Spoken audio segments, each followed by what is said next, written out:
Mas existia um outro tipo de formulação de disputa, que eram as quodlibetales. O que eram as quodlibetales? Chegava o mestre lá e dizia o seguinte: olha, vocês almoçam meio-dia e às 13 horas tem as quodlibetais. O que são as quodlibetais?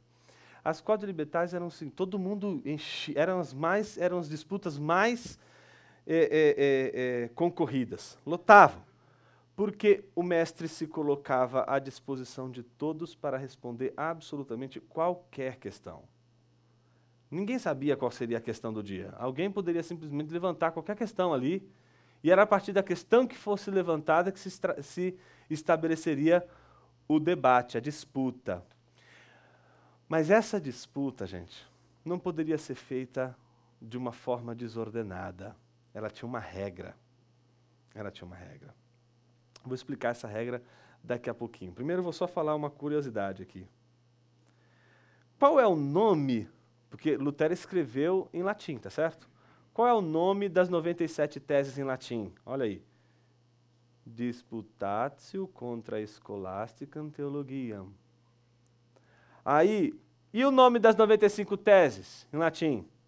Disputatio pro declaratione virtutis indulgentiarum.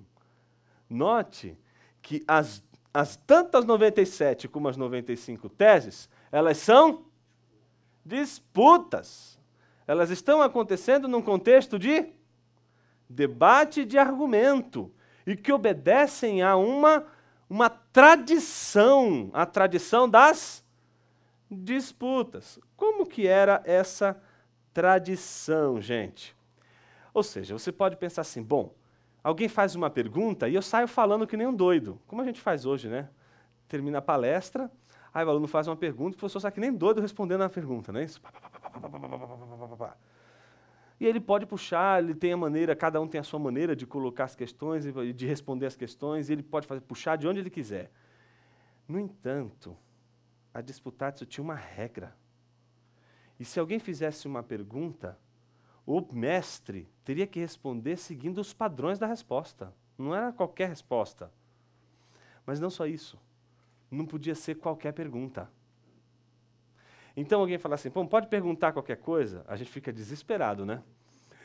Termina a palestra e abre para a sessão de perguntas. A gente fica empolvorosa, porque pode vir cada pergunta. Não é? Pode vir desde aquelas perguntas que você fala assim, uau! Mas aquelas que falam, uau! Não é? Mas, na faculdade de teologia, eles ensinavam os alunos a fazerem perguntas. Então, era coisa mais ou menos assim. Se alguém fizesse uma pergunta enviesada, falasse assim, olha, volta para a faculdade de artes, porque você não sabe nem fazer uma pergunta direito. Então, aprende a fazer uma pergunta primeiro, uma pergunta decente, antes de você entrar aqui, porque você não está preparado para estar nesse ambiente. Então, se você não sabe fazer pergunta, meu filho, então, volta lá para a faculdade de artes, porque era lá que você tinha que ter aprendido a fazer pergunta. O que é fazer uma pergunta para eles? Pergunta para eles não são perguntas informativas, perguntas sobre o que o senhor acha, o que o senhor pensa, não tem nada a ver. A pergunta dele é o seguinte, a pergunta tinha que ser chamada, aquilo que eu chamo de questão dialética. Tem uma pergunta válida, é uma pergunta que pode ter um sim ou não como resposta. Por exemplo, Deus existe? É uma pergunta dialética? Sim, por quê? Pode ter essas duas respostas, não pode? Tanto sim, como não. E aí vai ter aqueles que defendem o sim e vai ter aqueles que defendem o não. O nome disso é disputa. Uma questão disputada é uma questão que vem acompanhada de uma pergunta que sempre vai oferecer dois lados. Um lado que vai defender o sim e o lado que vai defender o não. Isso é importante porque numa disputa tem o sim e tem o não, tá certo? Mas a gente crê que existe verdade, não tem?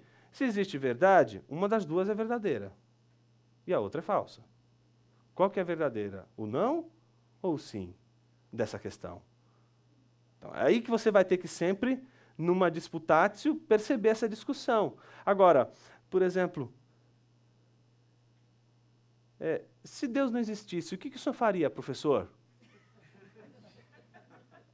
Ele falou assim, volta agora para a faculdade de artes, infeliz, porque você não fez o dever de casa. Você não aprendeu nem a fazer uma pergunta direito. Essa pergunta não dá para dizer nem sim, nem não. A pergunta correta é aquela que você faz. E só admite duas respostas, ou sim ou não. Por que isso é importante? Porque quando você diz não, o que vem em seguida? Por quê? Se você diz sim, por quê? Então quem diz o não tem que sustentar o não. Quem diz o sim tem que sustentar o sim. Por isso que essa é a nossa crise universitária, né? Nós que vivemos na Idade das Luzes, né? Então a gente precisa aprender com a treva um pouquinho. Olha o que a idade aqui está ensinando para a gente. Veja como a gente sofre para fazer um TCC. O sofrimento começa no TCC, gente.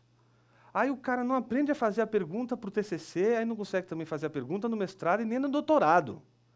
Porque a vida dele inteira, acadêmica, na universidade, só vai se sustentar se ele souber fazer bem a pergunta. E o orientador vai ficar no pé dele. Isso aqui não é um problema, filhinho.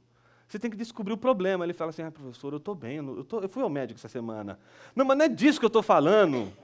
Eu estou falando da pergunta. Você não tem uma pergunta. Você não tem um problema. Então, toda a energia do professor, do orientador com o aluno, hoje é para ensinar ele a fazer uma pergunta coerente. E é tão interessante que, às vezes, uma tese, uma dissertação de mestrado ou uma tese de doutorado, não é a solução de um problema, mas simplesmente a exposição de uma pergunta. Um problema que foi feito de uma tal maneira, que fala, poxa vida, eu não tenho uma solução para isso, mas olha esse problema, isso é um problema. Isso é relevante, a gente não pensou nisso. Então, é interessante que